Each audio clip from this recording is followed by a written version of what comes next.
All right, Way.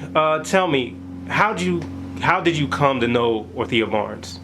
Okay, I came to know Ortheia Barnes a while ago. Working with the Michigan Citizen newspaper, I had the opportunity of meeting her when she was a guest on the television show that I hosted on R.J. Watkins' television programming, TV 33. And she came in and was just full of spirit, was full of joy. I remember at the time my boss, Catherine Kelly, was like, "You don't know Ortheia? You need to know Ortheia." I met Ortheia. I was talking to her. She said, "I need to hear your music." And she came out to one of my first shows that I was putting on a grand stage. She also gave blessings when I did a fundraiser for my first album, Preaching to the Choir. And since then, for years, she's committed herself to me. She said, "I'm going to be your godmother and I'm going to show you how to do this music business."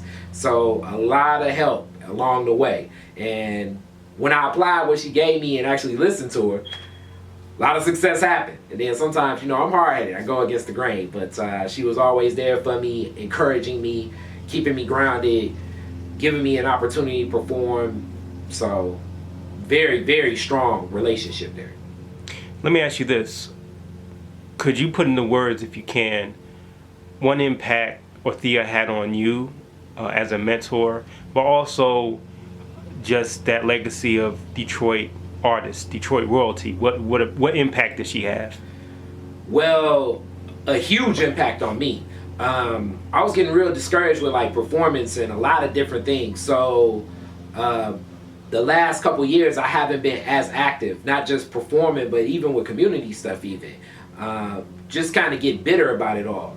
Getting in a place of either doubt or jealousy, but just not focusing on what I need to be focusing on as an artist. Not really making my own barometer of success. So in recommitting myself to say to myself, I didn't want to stop conversations with her.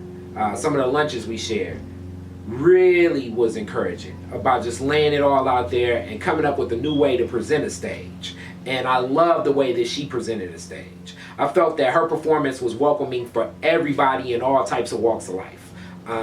She was one of the few people that you'd see old and young, different races. You'd also see different people of different education, different amount of wealth, different family backgrounds, different belief systems, all come to her show. I think my show can be a little bit like that. So at one point in time, I thought that it was bad that I can't just go to one place and get a crowd, whereas looking at her all the time, it would be encouraging. Anything that I thought was a bad thing, I just look to her and I say to myself, okay, she deals with that and she makes it a success. She booked her own stages. She rarely was booked by anybody here. So she said, I got to create my own shows. I got to move forward. I have to do what I have to do. So any of those times where I say to myself, why can't I get this opportunity and why can't I get that opportunity as an artist? It's just humbling to know that she was one of those people that just kept going, moving forward, kept grinding, having something new. And that's what I want to do. So the impact on my life is more so just as an artist, what she brought to the stage, being a welcome environment for all and not necessarily being someone that is separate from the crowd, but a part of it and a part of that experience. So that's one thing that I love. I get that from her, and I also get that from Thornetta Davis. That's a part of this as well. And the second thing is so much of the business of staying going. That's really what she meant. That's the impact. Could you tell us some fun facts about Ortheia that maybe some folks wouldn't know? Okay, I right now have a quarterly jazz and hip hop series, and I'm doing that with the drummer Alex White, and it's really inspired from conversations with Ortheia. What she told me was the way that shows used to be set up was there'd be a singer, there'd be a comedian host, and then there would be a dance act in the middle. The dance act kind of burlesque, not necessarily like a stripper or anything like that. And this was just the setup for shows. They would have a 7 o'clock, a 9 o'clock, and then come back with an 11 o'clock. Do 3 shows in a night. So one day she was telling me just this story. I don't even know how we got on the topic, but she was telling me a story about how Red Fox was the comedian. I want to say some lady, it was one of the understudies of Josephine Baker was the dancer. and she was the singer. And how the show kind of went off the rails because whoever the promoter was didn't pay Red Fox all his money.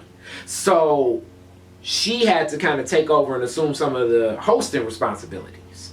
And this was one of the first opportunities where she said, okay, I need to always be ready and be prepared to take over whatever role I need to take over. So this is one of those stories that it really is a learning lesson. As always, it's a learning lesson. She also would definitely speak about how so much of the performance, even whether it be blues or jazz, is still like ministry in the sense of carrying yourself with the divine spirit puts things in divine order. So you always have to be ready to listen. And people need outlets for entertainment. People need song. People need culture. Because if you just get caught in a vacuum of just thinking about paying bills and your responsibilities today, you're not appreciating life. So on stage, to appreciate life, what we have to have is that joy. We have to have that spirit, that energy, that positive, that radiance, that vibrant character so people can connect to it. Because so much of it is what they want to connect to. And if you're not right emotionally, spiritually, mentally, and at times I know I was unbalanced, people won't connect to it. They won't clamor to it because they really just want that experience. So staying balanced has a lot to do with things. Okay, my next question is what piece of her legacy do you want to take and make your own and then carry on to, it could be anything, but something that you really you learned from her that's really a part of you that you want to have as you go on in your journey? Really, she is that barometer of success. The way that she created her own stage, the way that she interacted with people and was so humble, the way she was willing to work with all types of artists, and her openness and willingness to continue to challenge herself in performance and stage. The first time we actually performed together, I didn't even think she would do it, but we did John Lee Hooker's Boom, Boom, Boom, Boom, and I was rapping, and she did John Lee Hooker's parts.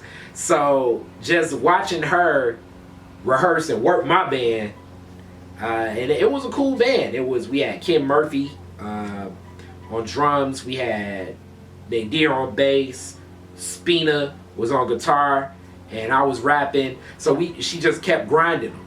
And she was like, okay, we're gonna do this, because the timing, if you know that John Lee Hooker song, it's all about like when the break hits, the timing has to be real on point with the vocals, you know. So and she was getting everything on point with Ken, and Ken's a rock and roll guy.